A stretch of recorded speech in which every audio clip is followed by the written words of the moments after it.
Hey, what's up, everybody? Today we're looking at Climbing Mount Improbable by evolutionary biologist Richard Dawkins. Dawkins has been an important figure in the public understanding of science and a promoter of education, especially for evolution by natural selection. Originally published in 1996, Climbing Mount Improbable was the fifth of Dawkins' 17 books. And Dawkins is no stranger to this channel. I've reviewed a number of his books, and I'll link them in the description. This book also features artwork by Lala Ward, who was Richard's wife at the time of publishing. And this is really cool. This book features many unique covers. I don't know exactly how many, but this design is a result from an evolution computer program that Dawkins wrote, which we'll talk about in a minute. The title for this book, Climbing Mount Improbable, is a metaphor for how all the diversity that we see in the natural world has been achieved. The idea is that from the front of this mountain, it seems impossible to climb, but if you go around, you find that there's a very smooth gradient which allows you to advance one small step at a time. Each step is an improvement achieved through natural selection, and there are countless peaks on these mountains, each one representing a phenotypic trait, say a wing or an eye. We start out by addressing the observation that everything in nature seems so exquisitely and intentionally designed. How could some of these aspects of nature fit together so perfectly? It had to be designed by a conscious entity, right? But we learn that there are naturalistic explanations for achieving prodigious complexity out of simplicity, and that it's the environments and the genes within them that are shaping all life. This book isn't trying to posit a theory on why matter exists or how physics and chemistry produce life out of non living material, abiogenesis, but how phenotypic traits are evolved at the level of the organism, or population, I should say. In The Blind Watchmaker, Dawkins' third book, we're introduced to biomorphs and the Blind Watchmaker program. This is a simple computer program designed to simulate artificial selection for the purpose of demonstrating just how much traits can change over the generations. We start with some two-dimensional objects that resemble a tree. This is the biomorph, in which a dozen or so genes have been programmed. There are genes for limb length, limb angle, duplications, deletions, and so on. Each generation displays a full screen of variations of a biomorph, all having expressed one mutation from the previous parent biomorph.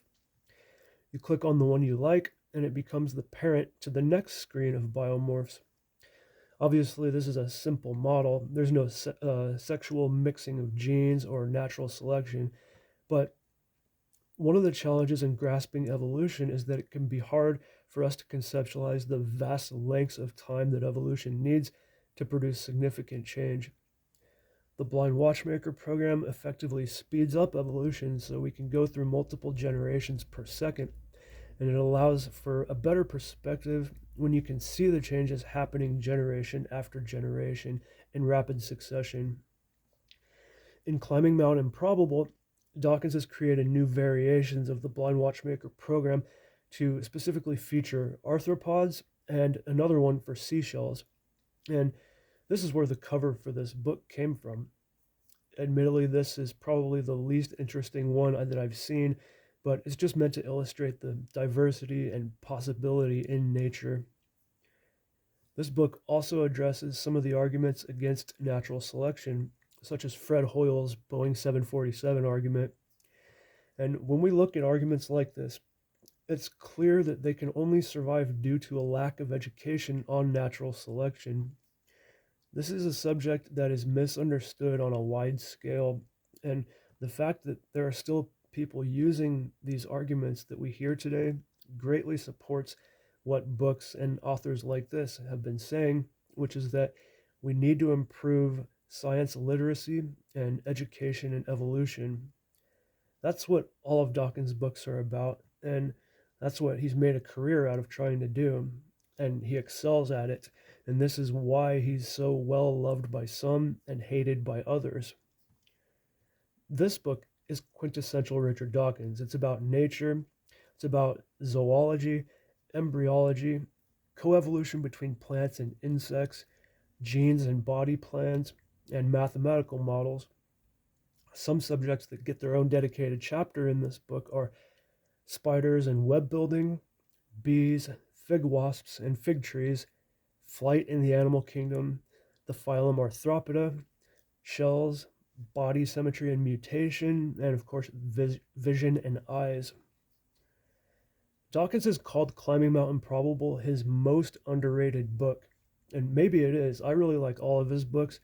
He brings science to the public in a way that is hard to match. I'm getting to the point now where I've read quite a lot of these science writers, and Dawkins still does it as well or better than any of them. Okay, that's it for this one, guys. Thank you for watching. I hope you enjoyed the video. Have you read any of Dawkins' books? Let me know what aspect of his writing you like or dislike.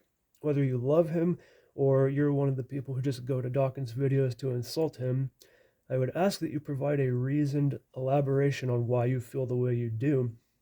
If you have strong feelings, you must want to articulate yourself in such a way as to let us feel and understand your perspective.